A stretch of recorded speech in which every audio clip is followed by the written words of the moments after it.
Hey, this is Brandon Crawford from the San Francisco Giants, and you're listening to Torture Cast. You're listening to a podcast by and for fans of the San Francisco Giants. Let's go Giants! With hosts Willie Dills, Chad King, Ben Lee, and Eric Nathanson. Dedicated to the greatest team in Major League Baseball, the San Francisco Giants. This is Torture Cast. Standing on time, not gonna stop. We came to play, ain't slowing down. Falling on, we're here to stay, and we're stomping on whatever's in our way. I'm feeling like a Giant tonight. It's Monday, July 4th, 2017, and this is episode 126 of the Torture Cast, the podcast by and for fans of the San Francisco Giants. And with me today, celebrating America's birthday from the penis of the United States, Eric Nathanson. Eric, what's up, man? Has anyone blown their hands off in Florida yet? No, but it's America's wang, so it's bound to happen. It's actually been pretty quiet this year and calm for, I think the heat, kind of kept everybody away. Because the heat makes you dumber, so you think there'd be more, but it hasn't happened yet, so hopefully it won't happen. That's good. Yeah, we're doing a little bit of an odd recording time today. Things didn't work out last night, so we're doing it on America's birthday, but that's okay. We're going to honor the Giants and America at the same time. Hey, Giants are playing right We can now. do Why that. not? And they're playing right now. What is the score? Is it 1-0 still? Yeah, Pence's Something like homers it. Yeah. Okay, cool. Well, let's get right to it. This team is surprising us. They're very strange in what they do from week to week, but now suddenly, despite being on track for 106 losses, they now have won 6 in a row. So, first question to you, Eric, how? How have they won 6 in a row? Who knows? Apparently, pole vaulting over mouse turds is how they won 6 in a row. It was a week ago yesterday that article from Ken Rosenthal came out, and it was revealed that Melanson changed the stretching times, and the chemistry might not be the same in the clubhouse, and the whole team kind of seemed to respond. And when Bochy was asked about, is chemistry the problem in moving stretching times, he said that's pole vaulting over mouse turds, because the season had been a bunch of mouse turds up until these last 6 games, and somehow they've responded. They seem like a fun, good team that wants to play for each other. I don't know if we can thank the article for that, but it seems to have been a springboard time. It has, and they are undefeated in the mouse turd era, right? As they like to say. I mean, Brandon Belt was being interviewed after Sunday's game, and he was really jovial, cracking jokes as he always has, but he said, the clubhouse, attitude and mood is just fantastic right now. They're having fun playing ball again, and it's good to see. It definitely seems like the demeanor amongst all the players is much better. And you can point to a lot of things this week besides the mouse turds. Obviously, the bullpen's been fantastic. They've been getting key hits. Starting pitching has been fine. So it's just kind of all come together. Now, that said, you take the worst team every year in Major League Baseball, and they almost always have a 5 or 6 game winning streak somewhere in the year. It just happens, right? It's baseball. You run into it a few times. So I'm hoping that this is not one of those cases, that this is not a mirage, this is not a statistical oddity, and they go right back to losing like they were before. I'm hoping that, maybe there's something they can hang their hat on and actually finish the season a little bit stronger. No one's talking playoffs, anyone. Eric and I are not delusional. We're not delusional, but at least not to finish with an embarrassing record, Well, they need to. The guys, I think, know they're playing for their jobs at this point, and if they want to stick around, they have to show that they want to stick around. This is a different team, though, than we've seen all year. And it's funny, you said it was a good mixture of bullpen and timely hitting. Their victory on Sunday was the 6th victory of the season after not scoring in the first 6 innings of the game. Oh, so wow. they're getting hits. Yeah, they're getting hits in the 7th, 8th, and 9th. And they're also in extra innings. Extra inning games are 8-3. So they're winning the late close games like a really good team would do. The problem is they were still blown out a few times in other parts of the season. Yeah, I think they're also 19-3 when scoring 4 or more runs, which is telling. and that's an excellent record. And 4 runs isn't a tremendous amount, but it also tells you 26 and 13. 26 and 13. Oh, 26 and 13. I was thinking 19-3 is maybe the 6 runs or more, or leading after 6 or something like that. Yeah, probably. Okay, so that's still a pretty good record for scoring 4 or more runs, and it's an indication again of just the lack of offense. When their starting pitching actually isn't horrible. It's not great. We know that. You look at the numbers, but a lot of those inflated numbers come from some of the blowouts they had, especially earlier in the year. They're getting blown out 13-0, 11-2, those kinds of things. And so those kind of skew the numbers a tiny bit.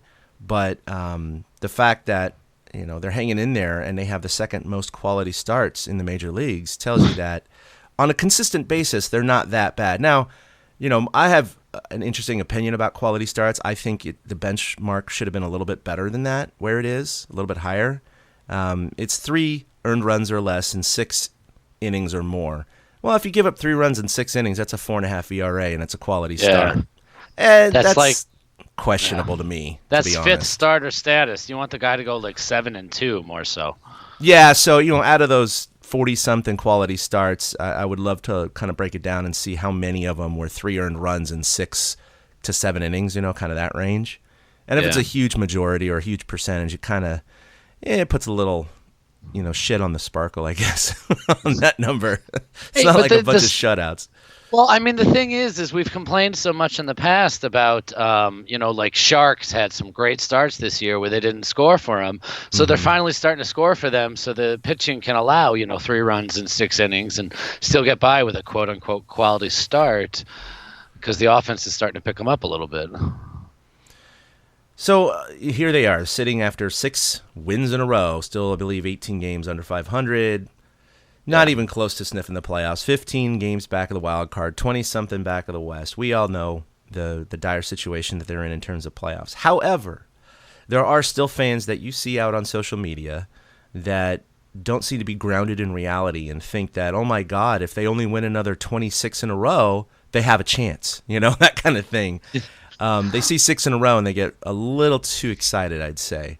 But Marty Lurie, the host of the local KNBR postgame show, was on Sunday, and I was home, and my kids and my wife were out at their play, so I had a very rare opportunity to just kind of sit and chill after some yard work and listen to the show. And he had tweeted out, hey, they've won 6 in a row. Do you still think the Giants should be, sellers at the trade deadline? And, of course, my immediate reaction is like, well, yeah, of course. I mean, why wouldn't they be? They're still ridiculously far behind. But he did start getting callers that said, hey, you never know, never say never. They could make it, you just, all you pessimistic Giants fans. And it's like, no, it's not about pessimism. It's about realism. So I took the opportunity to call into his show and pretty much got in right away. So I wanted to go ahead and play that short clip. So here I am calling in as Chad and Gilroy, not Torture Cast, our Marty Leary show on Sunday. Now let's go to Chad and Gilroy. Chad, you're on KNBR 680. Go ahead. Hey, Marty. How you doing today? Good. Very good. Very good. Yeah, it's a rare time I get to sit down and actually listen to your show after a game. The kids and the wife are out, so I'm just smoking some ribs and listening, and I figured I'd just give you a call here about the trade deadline and what they should do or not. All right. I'm jealous. Go ahead. I know. It's a nice Sunday.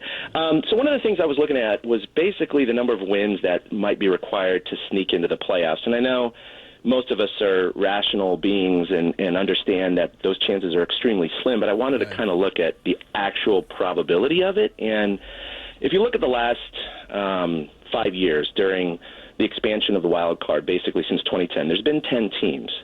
And the average wins for each of those wild card or altogether is 91 wins. And the lowest that have ever gotten into the wild card were both the Giants and the Mets last year with 87. Mm-hmm. So if you put 87 as the absolute low benchmark, and I'm not talking about chasing Colorado now, because they also have 8 teams between them and Colorado. Right. So you can't just focus on the team that's necessarily in the lead right now, because certainly one of those other teams of those 8 are probably going to catch a hot streak and maybe even surpass Colorado. Right.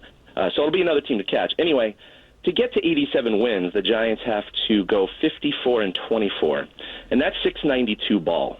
And the problem with that is no team in the modern era has had a half as good or better than that, except for the 2001 Seattle Mariners, which did that in the first half. Right. So you're Now, the only thing I would say is this. Last year, the first half was 57-33. Now, that was 90 games. Of course, here... Right, and that was 633. Right, exactly. here we have, fewer games. And I don't think anyone's really arguing, well, they're going to, go, what do they have, 78 games to go? I forgot what the number is. I think 78 to go. 78. Yeah, so no one's saying they're going to go 60-18. It's not, that's not realistic. But the point of this is just to kind of make it competitive and just get back into it where you say, hey, what's Colorado doing today? What are the Mets doing today? What are the Cubs doing today? And instead of being 25 out, get to 8 or 9 out and make it interesting for a couple of months. And the problem with these numbers, you can't go backwards. Because if you win 6 straight, you better win 12 out of 13. If you win 6 straight and then lose 8 of 9, you're back to 20 some odd out, and then the hole just gets deeper. You'll never get out of it. So, kind of the fun of these 6 games is to say, boy, let's see Colorado lose a few more, and the Giants win a few more. As Joe pointed out, the schedule is a little bit favorable, and sort of make it interesting. And I think that's the way you do it. If you look at the numbers, as you say, the raw numbers, it's virtually impossible to say you're going to do that after, even with the team you have. Because, and today home runs are crazy. Everyone's hitting millions of home runs. They don't hit home runs like that, to win games like that. So my point is the numbers are overwhelming, as you say, but just make it interesting. Get it closer to, so Colorado says, oh, yeah, here comes Bumgarner and Cueto and Samardzija. Maybe we have to look at them. No, the question about making it interesting is a fun one because certainly I think as Giants fans we all want them to be competitive. Right. I do wonder, though, they do have a long homestand coming up after the All-Star break, which we'll see what happens then. But like the previous caller was talking about, it's where you sacrifice or trade Johnny Cueto to get something now as opposed to the end of the season if he walks. Yeah, how do you feel and then about we that? get nothing for them. How do you feel about that? Well, yeah, it's interesting because he certainly has that option. And even if they talk to him as the next few weeks roll along towards the trade deadline, you have 2 factors. One, if they talk to him, is he going to be honest? And if he is, will that opinion change by the end of the season? There's no guarantee, obviously. No, he's not going to give up his right to opt out. Exactly. And then number 2, it's if they have any trade offers that come in before that time that may be too good to pass up. Even if they don't know what Johnny's going to do. So it's one of those things where if you know you're pretty confident he's going to walk at the end of the season, and you're not going to make the playoffs, you got to get rid of him now. Now, if he came to you with a lock guarantee word that he was going to stay, that's another thing, but I don't think that's going to happen. So no, why would he? I mean, why would he? Why would he give up that right? You never know what's going to happen now. Why would he give up the right? He could do, like you say, give an indication, but why would he ever give up that right? There's no way to bind him to that. So why would he give up that right? Because, the nature of the game today is make as much as you can, as quickly as you can, and your career is over. So if he's got a shot in October to do it, at least to listen, he doesn't have to opt out, but he could get to the end of the season. His agent can feel out the market and say, all right, this is what's out there, and are you interested? And then he can make a call at that point. He has 4 years left on his contract. Right. So what do you think in terms of another club potentially coming to him with a longer contract? I mean, it could be a little bit more per year in value, but do you think he would move for a few million a year, or do you think he would move more for a 5 or 6 year contract as opposed to the 4 he has left now with the Giants? Well, I think he could get comparable of what he's got because the market is him and Arrieta. I think that's about it for free agent pitchers. It's pretty sparse. But I think if you put him on if he wants to pitch somewhere else, he'll do it. I don't think he's going to get less money unless he really something gets crazy this year. I think he gets something comparable. But if I'm the Yankees or Red Sox or Houston, I'm not giving him a 6-year deal. I'm not. There's no way in the world I'm going to do that. I think he's right where he should be with 4 more years. What he's got at his age and his ability, and frankly. I think, baseball's a crazy sport, and there's always one team out there that's going to pay you. But if I'm Cueto, I would be very careful before I walked away from the rest of this contract. All right. Well, thanks, Marty, for your time. I appreciate it. All right, very good. Good discussion. I appreciate that with Chad and Gil. We're having a nice afternoon. Making ribs, smoking some ribs. Not bad. Not bad. All right, so not bad. Smoking ribs, that's right. So you could see, Marty was like, oh, yeah, I don't think they're making the playoffs. I just think it'd be fun to make it interesting. But my point was more to the fact of, well, why are they going to risk not getting anything for Johnny Cueto for the slimmest of slim chances of getting into the playoffs? Get something for him now. I think the way it looks, most likely he's going to walk. He's already thrown out comments about it not being as fun of a clubhouse as Kansas City or Cincinnati was because of the lack of Latin players. He's commented that everyone kind of keeps to themselves and it's not as fun. He's had his, mediocre struggles this year. He hasn't been the Johnny Cueto he was last year. And, because of the Giants' poor performance this year, he may think that they're not going to be any better next year. So he might want to go to a contender anyway. So there's a lot of reasons why he's going to walk. And, of course, he can tell the Giants, yeah, I'm going to stay, but he's not legally bound to that. So he can change his mind at any time. And so if I'm the Giants, I got to take all trade offers seriously right now. And if they're horrible, you don't think you're getting a lot of value for him, then maybe you can take the chance at just going through the rest of the season and seeing what he does. But if there's anything remotely good out there that you get offered before the trade deadline, don't you agree you got to take it? Absolutely. I don't think – I think the Giants front office I don't think they see a future for Cueto on their rotation anyways at this point. Wow. Sorry. Tied 1-1 now. Like Cueto, with his performance this season, he seems like the type of player that is more engaged when the stakes are higher and certain things are on the line. And the Giants aren't going to provide that for him now. And you'd rather get back a bunch of stuff instead of him walking. I see him as a Cub. I really do. And I want to see it. It doesn't have to happen just yet. Give him a few more starts in July here. But I'd love to see them trade him to Chicago because after that, I think he's just wandering off to some American League team. I can see him signing some 4 or 5 year deal with an American League team, even at his age, and trying to just retire there. That was the most telling thing from his comments to me, that he wants to move to the American League. Yeah, I think he's Yeah, I think he's done with certain parts of the game. He just wants to focus on pitching, and he needs, a different kind of challenge than he's had. And I think there's a bit of buyer's remorse with the Giants and signer's remorse with Cueto when it comes to, their mutual contracts. And so he's going to walk. You might as well try to get a good outfield bat, maybe some good young arms. The Cubs seem like a decent fit. There's a few guys in their farm system I'd love to see. They're going to be fighting for it the rest of the way. Guys like John Lackey aren't performing. They only have Arrieta is okay, and Lester is their horse. Other than that, it hasn't really been good for them. So they need that proven veteran. So I say trade him. Give him a few more starts, though. Let him kind of try to build his value. Or if it seems like he's spiraling, get rid of him sooner, because he's not helping his trade value usually. He finally had a good start his last time out where you felt confident in him gutting through, 6 or 7 innings. Yeah, that's another variable, and it's doubtful it would happen, but let's say he either has a severe injury or just something happens and he tanks the rest of the season.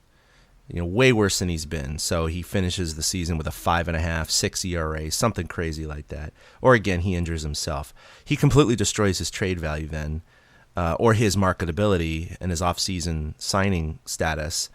And he's getting paid, $21 million, I think, per year by the Giants right now? So like somewhere around there. And so if he hurts his marketability that much, you might find it hard-pressed for a team to offer him any more than that. Certainly not in length, more than 4 years that's remaining on his Giants contract. So, I could see a situation like that. But again, I think that's so slim. The Giants just get what they can now. And I think Chicago is definitely a good fit for Cueto, certainly for the rest of this year. They're floating around 500. They're just a couple games back of the Brewers. And that division is so weak, so weak. I mean, if they were in the NL West, they'd be freaking 12, 13, 14 games back of the Dodgers right now and not even sniffing a division. Yeah, that's why they're the perfect team, because he'll spark knowing that they have to turn it on for a pennant race. The Nats aren't a good fit, and I don't think any of the American League teams are really a good fit right now, because the farm systems that they're working with doesn't seem to be as pleasing unless it's like Houston. Yeah, I would say Houston is probably the most loaded. And the thing about them is they don't need to worry about the West. It's locked up. They're going to win it, no problem. But it's certainly, I mean, in these short series, especially that ALDS 5 games, I could see Houston doing it. I could definitely see Houston offering quite a bit of prospects to the Giants to get that Cueto for the short series and then into the depth of the playoffs. So that would be interesting. The Yankees are another possibility too, because they're kind of fighting there with the Red Sox in the East. Yeah, they're a good team. Look, it goes back to, what kind of season though are they going to have now, the Giants going forward? They talked about, there was Larry Baer talked recently that they're not looking to rebuild, that they're looking to reload. So you also have to wonder if the Giants will be looking for major league talent in return as opposed to just prospects. And one or two of these teams might have, one of those guys that's just kind of on the cusp, been in AAA, been playing a bit in the bigs. You have to wonder if major league talent's going to come back in a deal for Cueto, or a deal for anybody, because I mean he's far from the only one that is considered being traded this next month. Yeah, he just seems to be the hot commodity. But you're absolutely right. There's other guys that are certainly on the block, and we'll see what happens with them. And the other interesting thing is Madison Bumgarner looks like he might be returning here after the All-Star break. He did pitch in Sacramento the other night. The line didn't look good, but we all know that's not what he was trying to do. He's just out there trying to throw, experiment. It's like his little spring training. Yeah. What's interesting is, I went to the Hunter Pence game in San Jose. He played a few there. And Madison Bumgarner, his next 2 starts are going to be in San Jose because Sacramento's going to be on the road. So I haven't purchased tickets yet, and I'm sure there's still a few available. I might have been a little too late on the game, but I'm going to try and attend at least one of those. I think it'd be fun to go see him back in a San Jose Giants uniform in that tiny park. That would be cool. I love that also about baseball, is that while a player like Bum is rehabbing, he can bounce from Sacramento to San Jose, and say like they were going to be on an East Coast trip, he could have a final start in Richmond if it was needed. I think that's one of the like quirks of baseball as opposed to other sports, because there's so many levels of professional competition that they have the opportunity to expand and do these things. I don't know. It's just one of those things looking at baseball that I think is cool compared to other sports. Well, it's neat. And also, the San Jose Giants do a good job marketing their brand to the local community, and they always prop up the prospects who have come through their system to become major league stars. So outside of their stadium, they have these massive vinyl banners, right, of a clean-shaven Madison Bumgarner and Buster Posey and Brandon Crawford and Joe Panic and others that came through and played in San Jose for a year or two. And, they have their years up there and everything. So it's pretty fun to now think that Madison Bumgarner is going to come back and actually pitch on that mound a couple of times. So it's definitely going to be quite a bit of a draw here in San Jose. But when Hunter Pence was here, it was very strange to see some of the locals really go crazy for him, like trying to stand up in the middle of the game while, they're 6 feet away in the batter's box and just shoving cameras in his face and like going, Hunter, hey, Hunter, hey, Hunter, hey, Hunter. And of course, he's ignoring them like he should. But it's like during the game, man, what the hell are you doing? But it's just a practice game, man. He's a major league player. Yeah, it's the starstruck attitude, I think, by some of these fans. Yeah, it's like, holy crap, dude! They're trying to rehab. They're not going to talk to you during a game. Yeah, but he's down on my level now. I'm single A, so is he. I'm a single A fan. Right? Fan in training. Still haven't learned all the proper etiquette of the game. Right. That's not a knock on minor league fans. Like, support your minor league teams. Oh, please. Absolutely. There's certain people, though. You just kind of go, how are you raised? All right, so you have in the notes here a lot of firsts and debuts for the young Giants so far. Well, yeah, because we don't see it as much these last few years. There's been a certain core, and the guys that have been brought up or added on are usually veterans and tinkering and things like that.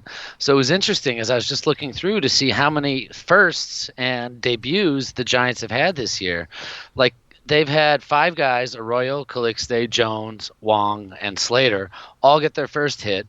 Marrero got his first homer, you'll remember, way back in April. Arroyo, Wong, and Slater also with theirs. And they've had 7 total Major League debuts this season. Arroyo, Ryder Jones, Wong, Slater, Chris Stratton, Kyle Crick, and Dan Slania. Like, it's funny, the pitchers, none of them really have firsts, so I couldn't say anything about their debuts. But they've already had 7 guys make their debuts this year, and there's bound to be a few more on the way at some point. It was just interesting to note because I didn't have a chance to compare it to past years, but I do not remember all these firsts through the winning years. Last year, 2014, 2012, it was usually older guys. So it's nice to see these young guys, and especially now, while they're winning some games, start to play better as teammates and be there to for the veterans that have been there to lean on, because guys like Slater, I mean, he's the one that jumps out. The guy has grabbed the left field job. Oh yeah. And there was so many firsts before him, and finally somebody decided to stay and hang with it. So it's just interesting to note that there's so many young guys, and we're going to see a ton more, and it's okay. Like Marty was talking about how they'd have to go 60 and 18 or something like that, and they're going to play spoiler. And it's going to be the young kids trying to do their things and prove things as certain parts get traded off. So we might as well enjoy that part. So it's fun, It's fun that there's been that many, first times and debuts so far this season. Oh, no, that's one of the bright things or the silver linings for this season is, if the Giants were competitive this year, you wouldn't see half of these players coming up. And we would rather have that, of course. But at least we can see some of these young guys come up, and you never know if one of these guys is going to be one of those future stars, the future Crawford or Panic or Posey. We don't know. I was looking at Aaron Judge the other day because the guy is just – I mean, he's your prototypical video game player, isn't he? I mean, he's 6'6", 270 pounds or whatever, and he can hit the ball 500 feet. I mean, he is a video game character. Definition of a brick shithouse. That's him. Oh, man. Did you see that picture of him standing on second next to Altuve? Yeah. And MLB captioned it, not photoshopped. Hello, I would like you to meet my son. Yeah. It is so silly looking. But I was looking at Aaron Judge, and last year he came up and he hit the cover off the ball, not for a good average. And right now, though, he's a Triple Crown contender. He's leading in everything. I think he was like 2 points behind in average, so he's right there. He was drafted 32nd in the 2013 draft by the Yankees, and so I was like, oh, okay, that's fine. And you hear about that. I was like, oh yeah, where'd the Giants draft that year? And so I looked, and it was number 23 or 25. Anyway, it was ahead of Judge, and it was Christian Arroyo that year, and.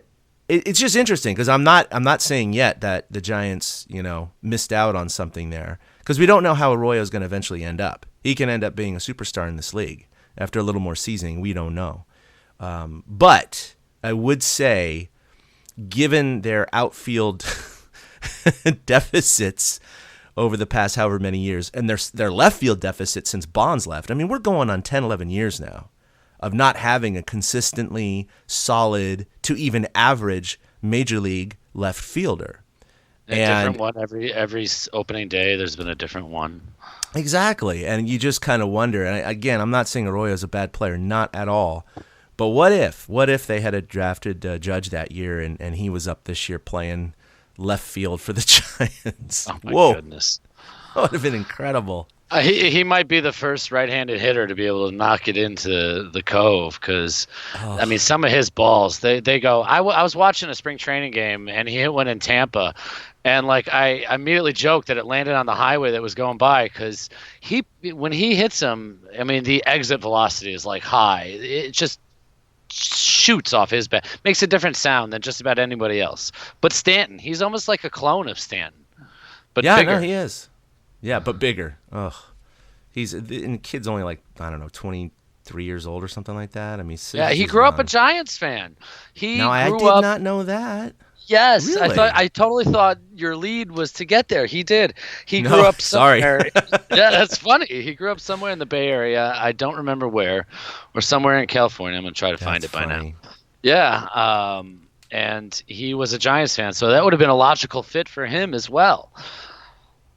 It's a shame, Wow. but it's not. No way. 'Cause, No like way. you said, who knows? He could be a flash in the pan, and Arroyo could be there forever. But I don't think so. Well, speaking of Aaron Judge, he is an all-star, and he will be participating in the home run derby this year.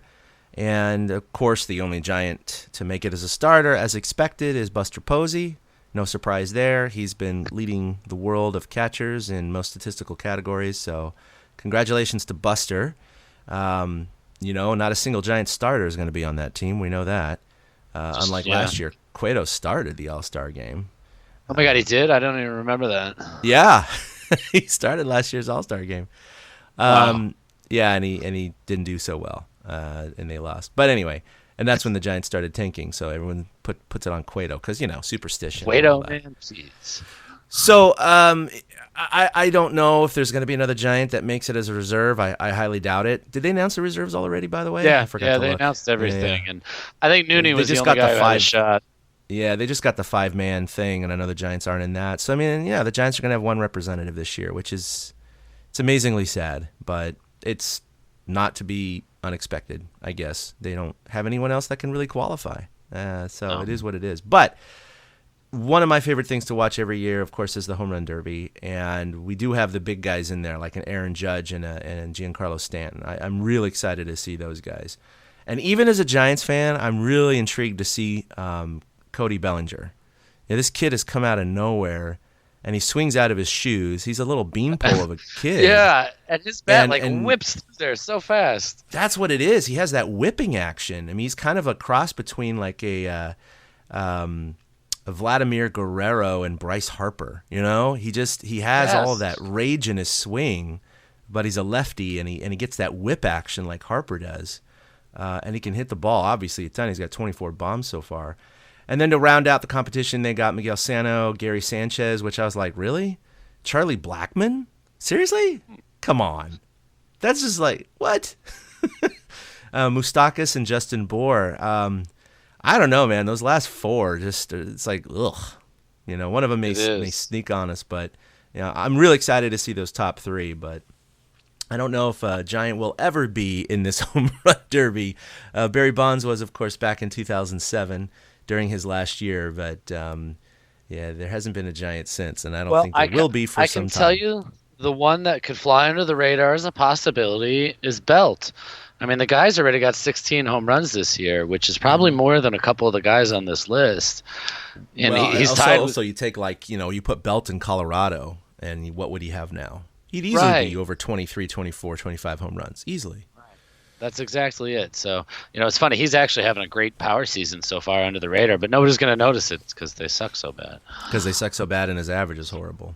Yeah, because he's so streaky as it is.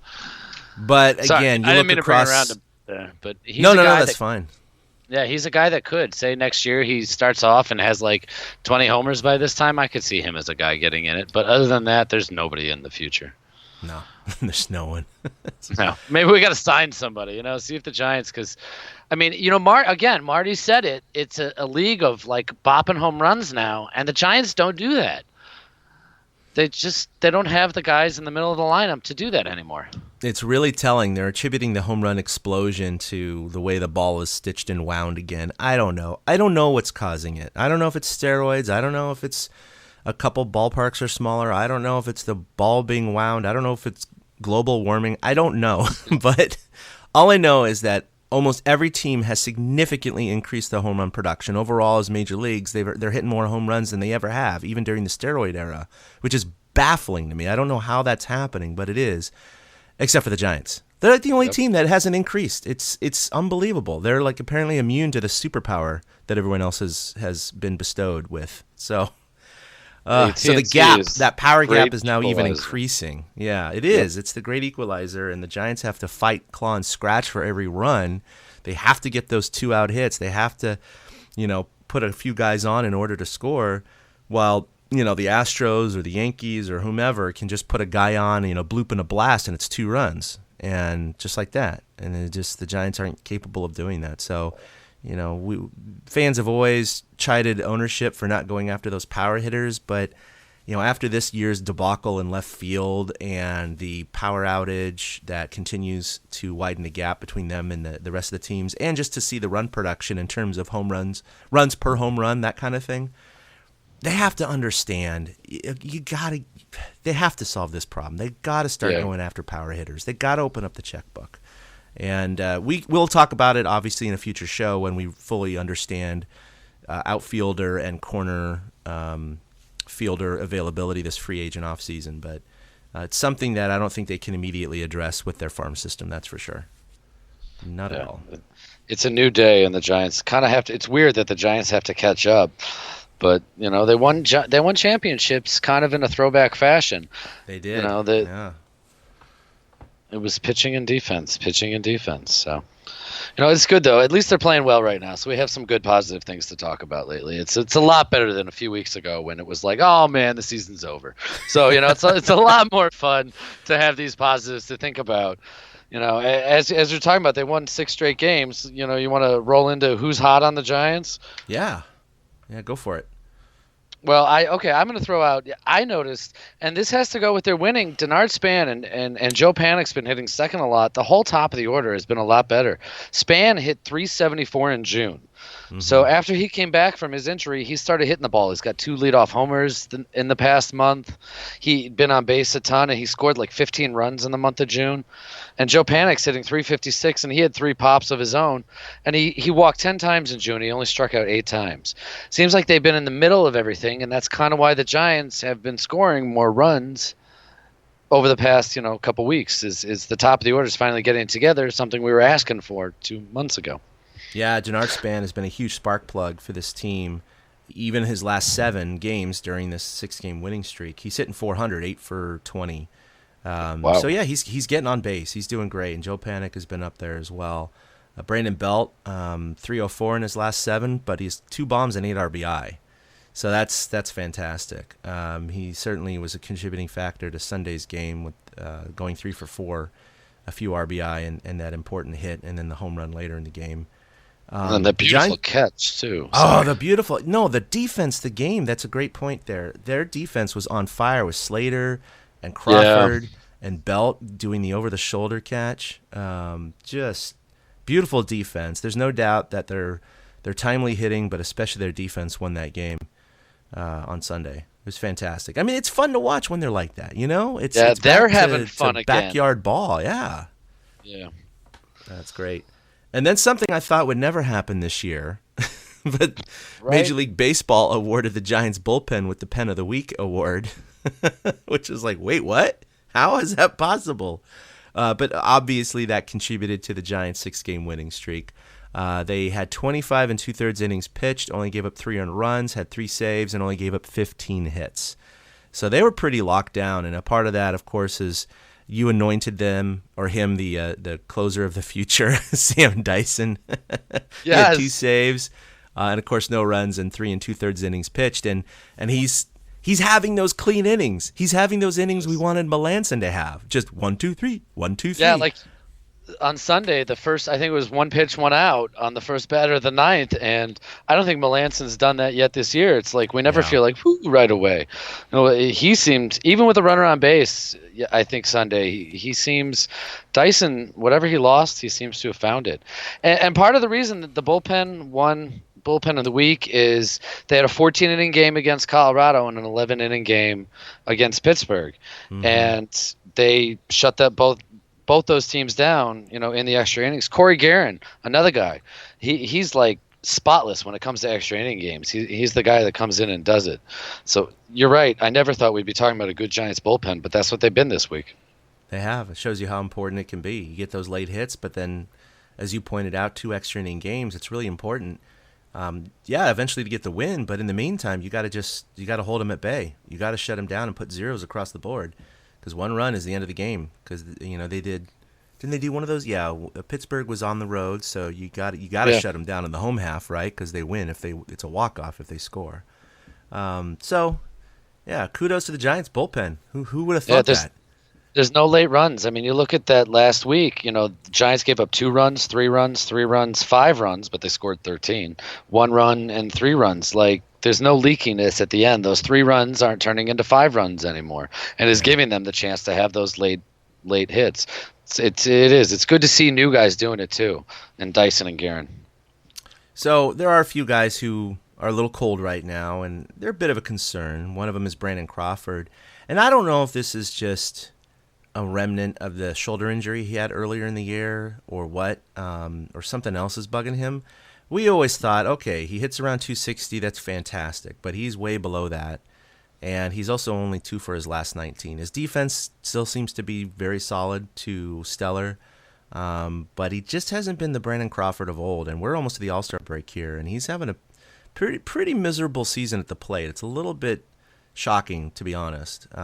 He still has time to inflate those numbers to normal levels, but I'm a little concerned, especially after the year he had last year, which was so good offensively. Yeah, it seemed like he turned a corner, and now he's 2 of his last 21 because he's 0 for 2 already today. Okay. I have a thought on Crawford as a whole, him not being hot. I think it's kind of a throwaway season for him. There's been a lot of distractions between WBC and then familial things and all sorts of things. And the team's out of it. So there's no need to be that like strong rock in the center. So his focus might have slipped a little bit. And I don't fault him for it. It's human. So I think we're going to get some stretches where he'll tear the cover off the ball and go like 5 for 10. But we're going to end up with a lot of these 2 for 20 stretches as well. Yeah, you mentioned familial things, of course, the death of his sister-in-law and the injury and playing the WBC and the fact that they're out of it this year. It's a possibility that maybe mentally he's not 100% there, and that's always hanging in the air. Obviously, he's not going to be replaced at this point. He's just going to continue to go out there every day and see what he can do. But it would be nice to see him get into a little bit of a hot streak and kind of get those numbers back up, just because I personally like the guy and really want to see him succeed because he's been such a rock for the Giants for the last 3 or 4 years. He just seems. Pence. Oh, go ahead. I was gonna say Crawford seems more frustrated at the plate than in years past when he's in a funk, and so it seems like it's harder for him to pull out of them when they happen. Maybe he needs to just shave his head. The women of San Francisco would riot. Shock the ladies, exactly. Shock the ladies into just to pay attention to him and go, what did he do? The beautiful locks are gone. It'd be pretty funny.